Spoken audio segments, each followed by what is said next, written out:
Ben Hodges, excomandante general del Ejército de Estados Unidos en Europa, lanzó una declaración que dejó sin palabras a más de uno. Ningún alto el fuego, ninguna pausa, ningún apretón de manos detendrá a Rusia. Solo una derrota total e innegable lo hará. Esta no es una predicción cualquiera, es el análisis directo de un militar con décadas de experiencia y un conocimiento profundo del teatro europeo de guerra. Y lo más alarmante es que esa derrota, según él, está mucho más cerca de lo que creemos. Hodges no está solo. A esta evaluación se suma Robert Fox, editor de defensa del London Standard y veterano periodista con más de 50 años cubriendo conflictos en el mundo. Ambos han seguido de cerca el desarrollo de la guerra en Ucrania y coinciden en un punto clave. Rusia está tambaleándose, pero aún no ha caído. Antes de llegar a sus conclusiones, conozcamos a los hombres detrás de estas declaraciones. Hodges sirvió como comandante de las fuerzas estadounidenses en Europa entre 2014 y 2017, liderando operaciones cruciales dentro de la OTAN. Desde su retiro, se ha convertido en uno de los analistas militares más respetados, compartiendo sus perspectivas en medios como el canal ucraniano The Gaze. Por su parte, Fox ha reportado desde las trincheras de las guerras en las Malvinas, Irak, los Balcanes y Afganistán. Ha trabajado como comentarista en la BBC y Times Radio, donde recientemente ofreció su propia predicción sobre el posible colapso militar ruso. ¿Qué dicen entonces estos dos expertos sobre el presente y futuro de la guerra en Ucrania? Para entenderlo, hay que mirar primero al terreno. Porque como ellos mismos afirman, sin comprender lo que está ocurriendo en las trincheras, ninguna predicción tiene sentido. Cuando se le preguntó qué fase de la guerra se vive hoy en Ucrania, Hodges fue claro. Si eres un soldado en una trinchera de Pokrovsk, la situación es terrible. Y no exagera, esta ciudad del este ucraniano ha sido devastada por ataques constantes. Los operadores de drones en la zona la describen como un apocalipsis urbano. Una ciudad reducida a ruinas por los incesantes bombardeos rusos. En un solo día, se reportaron 52 asaltos rusos en esa zona. Y sin embargo, las fuerzas ucranianas se mantienen firmes. Pero no toda Ucrania está viviendo la misma realidad que Pokrovsk. Según Hodges, hay zonas donde el panorama es muy diferente. Si eres un soldado ucraniano en la dirección de Kursk, las cosas se ven un poco mejor, afirmó. ¿Por qué? Porque en una maniobra audaz, a finales de 2024, las fuerzas ucranianas cruzaron la frontera hacia territorio ruso y tomaron control de más de 1.400 kilómetros cuadrados en la región de Kursk. El objetivo era claro: interrumpir las líneas logísticas rusas y generar una presión interna que debilitara el frente enemigo. Por un momento, lo lograron. El golpe fue sorpresivo y exitoso. Sin embargo, en las semanas posteriores, Rusia respondió con fuerza, recuperando gran parte del territorio perdido. Hoy, Ucrania mantiene el control de unos 57 kilómetros más. Lo que comenzó como una incursión estratégica terminó volviéndose insostenible desde el punto de vista logístico. Entre finales de febrero y mediados de marzo de 2025, Ucrania perdió 122 unidades de equipo militar, en su mayoría tanques, artillería autopropulsada y vehículos blindados, en los combates por Kursk. Aún así, las operaciones dentro del territorio ruso no se han detenido. En Belgorod, nuevas ofensivas están en marcha y, según Hodges, la operación en Kursk, aunque no logró consolidarse territorialmente, cumplió un objetivo más importante: destruyó el mito de que el ejército ruso no podía ser derrotado. Ese mito, profundamente arraigado en la narrativa del Kremlin y en la percepción internacional, fue hecho pedazos por la audacia ucraniana. Mientras tanto, el costo de la guerra para Moscú no es solo militar. es económico, es político, es estructural. Si estás en el Kremlin o si manejas la economía rusa, no estás pasando por un buen momento, afirmó Hodges. De acuerdo con datos de Reuters, el crecimiento del PIB de Rusia, que fue del 4.1% en 2024, se espera que caiga al 1.7% en 2025, y eso bajo escenarios optimistas. En este contexto, Hodges define la fase actual del conflicto como una competencia industrial. No se trata únicamente de quién avanza más kilómetros de terreno, sino de quién resiste más tiempo. ¿Podrá Rusia lograr lo que quiere antes de que su economía colapse? ¿O podrá Ucrania alcanzar sus objetivos antes de que empiecen las negociaciones? Es una guerra de desgaste, y en ese tipo de guerra, cada día importa, cada decisión cuenta, y cada error se paga caro. Para entender por qué Rusia está perdiendo impulso, hay que mirar al interior de su aparato militar. Cuando se le preguntó qué lo había sorprendido más del ejército ruso, Ben Hodges no dudó en responder. Mencionó 3 aspectos clave. El primero, su bajo rendimiento general. Esperaba mucho más del ejército ruso, dijo, y no se refería solo al ejército terrestre, sino a todas las ramas, fuerza aérea, marina, inteligencia. Para Hodges, la maquinaria bélica rusa, históricamente temida, ha demostrado ser ineficaz, desorganizada y profundamente sobrevalorada. La razón, según explica, es clara. Desde el inicio de la invasión a gran escala en febrero de 2022, las operaciones no han sido dirigidas por el Estado Mayor General, sino por el FSB, la agencia de inteligencia rusa. Eso generó una estrategia mal concebida desde el principio. El resultado, una serie de decisiones tácticas incoherentes y una cadena de mando fracturada. Las consecuencias han sido devastadoras para Moscú. Hasta el 8 de abril de 2025, el Estado Mayor de Ucrania reportó que Rusia había perdido más de 926.000 soldados entre muertos, heridos y capturados. Además, han sido destruidos 10.572 tanques, 22.011 vehículos blindados y más de 43.000 vehículos logísticos. La artillería rusa también ha sido gravemente afectada. 25.860 sistemas destruidos, junto con más de 1.300 lanzacohetes múltiples y más de 1.100 sistemas antiaéreos. El segundo factor que sorprendió a Hodges fue el fracaso total de la Fuerza Aérea Rusa para alcanzar la superioridad aérea, a pesar de tener ventaja numérica. Este error estratégico ha sido crítico.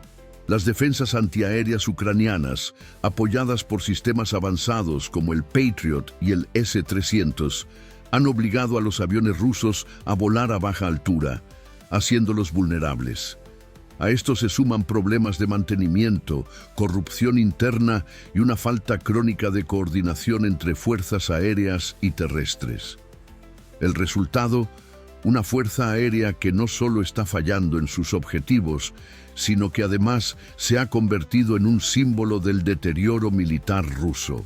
Pero lo más revelador aún estaba por venir. Hodges confesó que jamás imaginó que Rusia llegaría al punto de depender de Corea del Norte para obtener municiones y drones. Nunca hubiera pensado que Rusia necesitaría armamento norcoreano, dijo.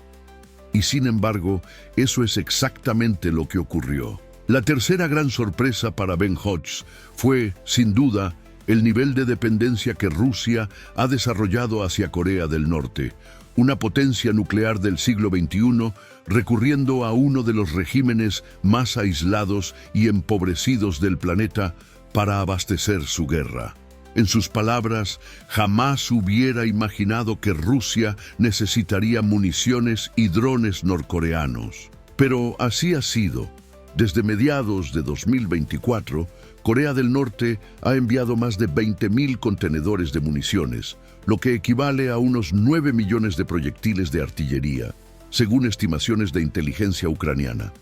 Se calcula que, a finales de ese año, el 60% de los proyectiles disparados por la artillería rusa provenían de Corea del Norte. Y no solo enviaron armas. En una decisión tan desesperada como cuestionable, el Kremlin autorizó el despliegue de tropas norcoreanas en territorio ucraniano. ¿La razón? Necesitaban más soldados, más cuerpos, más carne de cañón. Según Hodges y otras estimaciones occidentales, Corea del Norte envió hasta 12.000 reclutas para reforzar al ejército ruso. Pero este movimiento fue un desastre. Las tácticas de combate de esos soldados eran rudimentarias, propias de la Guerra de Corea de los años 50. Avanzaban en campo abierto, sin cobertura, utilizando estrategias obsoletas frente a un enemigo mucho más moderno y bien equipado. Como era de esperarse, las bajas fueron masivas. Tropas sacrificadas sin preparación adecuada, simplemente para cubrir huecos en una línea que se desmorona. ¿Qué tan desesperado debe estar un país para importar soldados de otro continente con tácticas de hace 70 años? El simple hecho de que Rusia se vea obligada a depender de Corea del Norte, tanto en armamento como en tropas, dice más que cualquier análisis técnico. Habla de un ejército que ya no puede sostenerse a sí mismo, de un Estado Mayor que ha agotado sus recursos, tanto materiales como humanos. Y sobre todo, de un liderazgo que no tiene otra opción más que improvisar en medio del colapso. Con esta realidad, resulta evidente por qué figuras como Hodges y Fox afirman que la derrota rusa no solo es posible, sino inevitable. Porque un ejército que depende de la ayuda de Corea del Norte, que pierde aviones, tanques y soldados por cientos de miles, no está ganando una guerra, está sobreviviendo.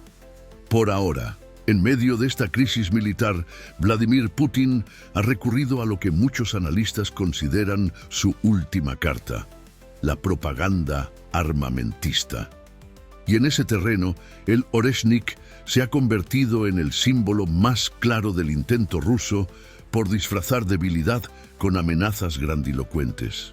Este misil, presentado como una joya de la tecnología militar rusa, fue promocionado por el Kremlin como una superarma hipersónica. Según Putin, el Oreshnik podía alcanzar una velocidad Mach 10, evadir cualquier sistema de defensa y portar múltiples ojivas que lo harían prácticamente imposible de interceptar.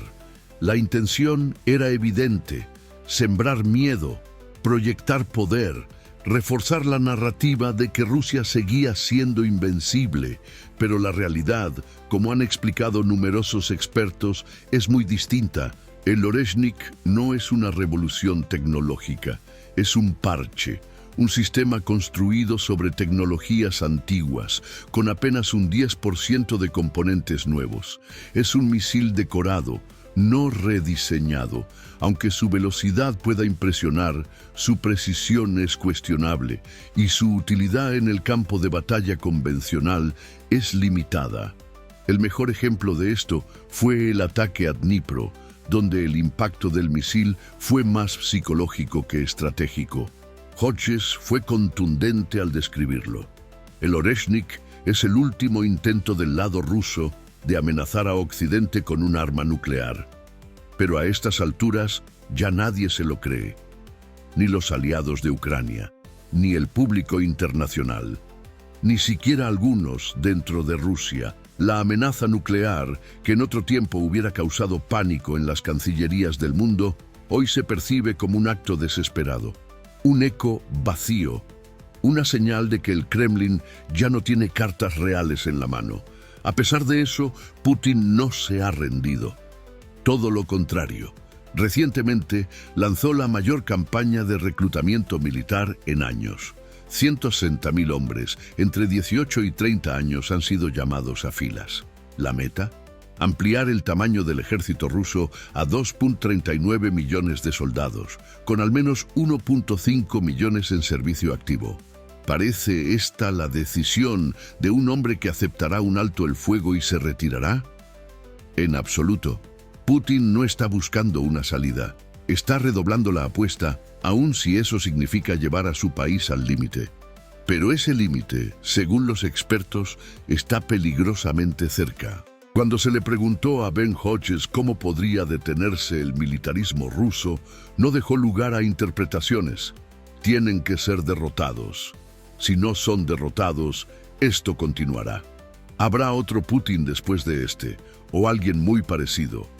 Para Hodges, no se trata solo de detener a un hombre, se trata de quebrar un sistema, una cultura de poder que ha sobrevivido a través de guerras, represión y mentiras. Según su visión, Rusia solo ha mostrado señales de transformación interna cuando ha sido derrotada en el campo de batalla. Por eso insiste, no hay que temer a esa idea. No deberíamos preocuparnos por el ¿qué pasará después?, dijo. Y fue más allá. La derrota de Rusia no solo es vital para la seguridad de Europa y del mundo, sino también para el bienestar del propio pueblo ruso. Para el beneficio del pueblo ruso, así como para Europa, Rusia debe ser derrotada.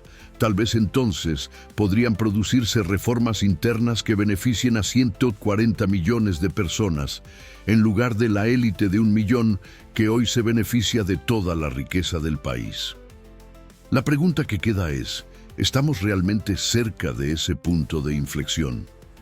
Para Hodges, cada error militar, cada retroceso económico, cada movimiento desesperado, como el reclutamiento masivo o la dependencia de Corea del Norte, son señales claras de que el régimen está perdiendo la capacidad de sostenerse. El desgaste es real y el margen de maniobra de Putin se reduce cada día. Pero hay un elemento adicional que podría cambiarlo todo: Donald Trump. Robert Fox fue tajante al decir que Putin, mientras tenga a su amigo en la Casa Blanca, cree que puede seguir adelante. Pero incluso con ese respaldo implícito, Fox cree que el tiempo se le está agotando. Su predicción es más directa que la de Hodges. Solo le doy unos meses. Creo que nos acercamos a un punto de decisión en el verano, unas pocas semanas. Ese es el tiempo que, según Fox, le queda a Putin para intentar lograr algo concreto antes de que la presión militar, económica y política se vuelva insostenible. Su momento de rendición de cuentas está cada vez más cerca. ¿El final? Podría comenzar este mismo verano. Putin ha mantenido su régimen durante más de 2 décadas a través del miedo, la propaganda y el control absoluto del poder. Ha sobrevivido a sanciones, aislamiento diplomático y rebeliones internas. Pero nunca antes había enfrentado una combinación tan letal. Una guerra sin victoria, una economía al borde del colapso y una población cada vez más sacrificada en nombre de una ambición imperial obsoleta. Y sin embargo, aún hay un factor externo que podría cambiar el curso de la historia: Donald Trump. La relación entre ambos líderes es compleja, cargada de matices, pero Fox no duda en calificar a Trump como el amigo de Putin en la Casa Blanca. Para el Kremlin, Trump representa una oportunidad única: romper el cerco internacional, redefinir el equilibrio de poder y escapar del abismo al que se dirige. Pero incluso con ese posible salvavidas, el reloj sigue corriendo.